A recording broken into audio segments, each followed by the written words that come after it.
Hey guys, M13 here, and I find it's usually better if I have a topic for my videos, and I'm in a really beautiful area, and I'm thinking, oh, what's a good topic for this beautiful area? And unfortunately, the only topic I could think of that's been on my mind lately to do for a video is what it's like to be poor for the first time in 20 some odd years. What do I mean by that? I mean, English teachers in Taiwan get paid well in comparison to the locals.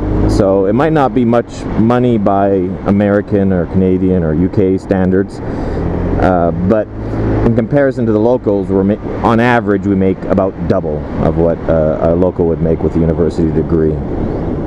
So when I moved to Taiwan back when I was 23 years old, yeah, I was making good money, especially in comparison to everyone else that lived here.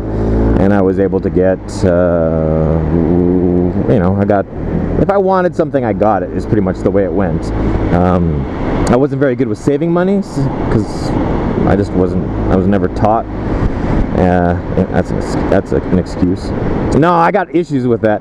My mother, see, here we're already going off topic. My mother and father never taught me anything about adulting. Like literally nothing. And it's funny because I've never really resented my mom, because she was such a great mom, so loving and supporting and caring. But never, not once, did my mother say to me, "What do you want to be when you grow up? How do you want it?" And then, well, what steps do you need to take to achieve that? Or never, not once did she say to me, maybe you should go to university, maybe you should go to college, maybe you should go to a technical college and learn a skill.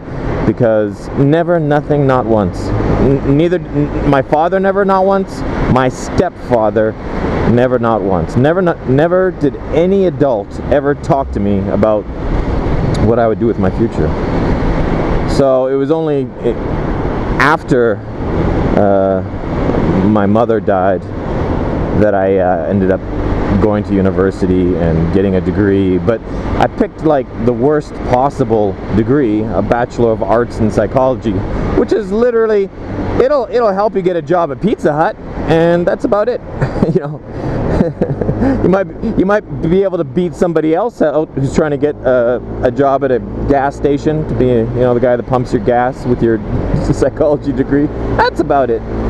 So yeah, but I found out in Taiwan you just need a degree, any degree. You could have a degree in, I don't know, like anything. Actually, a technical degree combined with a ESL certificate. ESL is English Second Language, like a teaching English certificate.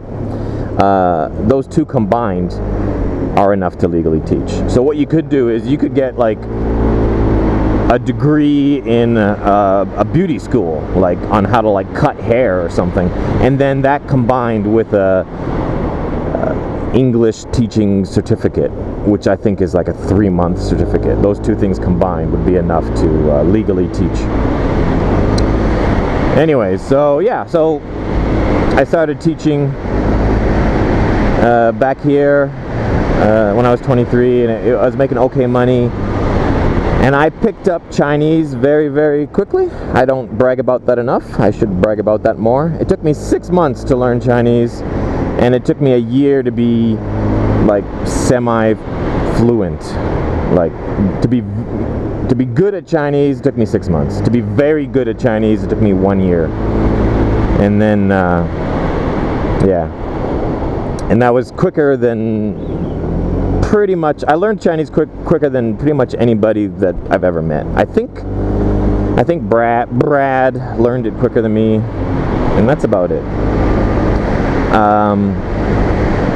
Yeah, so after I learned Chinese, I was able to get a job at a school where all the foreigners were like, spoke good Chinese, and they would teach English in Chinese, which actually kind of makes sense. Because a lot of English schools are like, oh yeah, you can only speak English in the classroom. And I'm like, do the kids speak any English? No, none at all. So I'm just gonna like just be using like charades and shit to try to teach them a whole new language? Yeah, pretty much. Okay. So yeah, I have a big problem with, and then I have problems with schools with that. When I teach English at a school, I will use my Chinese, because it makes learning quicker and easier. If, you know, some people say, oh, the best way to learn a language is just to immerse yourself in a fully, like, whatever that language's environment. And that's how I learned Chinese, so I understand that. But kids don't. You want to take a picture? Are you good? Okay, well, I got video, so you can see it later. It's nice.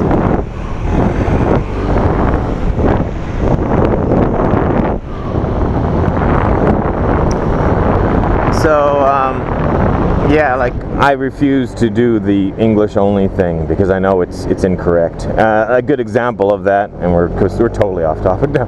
A good example of that is there was a guy, and he was saying, I was watching a teaching seminar, and they had some foreigner who's been teaching for a while, and he's like, yeah, you don't need Chinese in the classroom. You can just, for example, and he drew like, if you're teaching them the word hot, and the kids don't know what the hell hot means, you can just like draw some fire on the chalkboard and go, ooh, ow, ow, that's hot. And I'm like, no, hot could mean fire, it could mean pain, it could mean burnt. You know, the kids still don't really know what hot means. They know it's something in general to do with fire. That's all they know. You know, like, so I disagree. You know what would be a good way of teaching the kids hot? It'd be saying hot, hot, just a hot.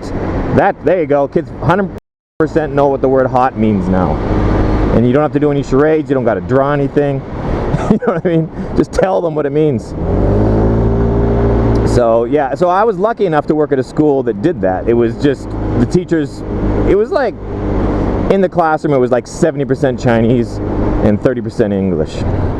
And you would, I learned how to say, like, shit I didn't know how to say in English in Chinese. For example, like preposition and present continuous tense, like all the tenses, past tense, future tense, present continuous, future continuous, blah blah blah, and then all the different words for different types of verbs, superlative, blah blah blah. I forget a lot of it now. That was a long time. I haven't taught in 12 years. But yeah, I like, yeah, Soyoga Dai means it. Soyoga Dai means it. I don't even know what that means anymore. Something to do with grammar. Could totally forget. Soyoga Dai means it. I know, yeah, just pull it, possessive, pronoun, all that kind of stuff. I can say it in English and Chinese.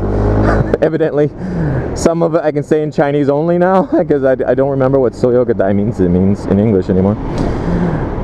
So yeah, so that was oh yeah, so when I was the school where I taught in Chinese, because they needed white people that were good at Chinese, and that's a rarity, so they paid high. They paid, like, after taxes, I was making over $30 US per hour, and some days I'd be working like 8 hours a day. So I was making about 4 times more than what a local with a university degree would make.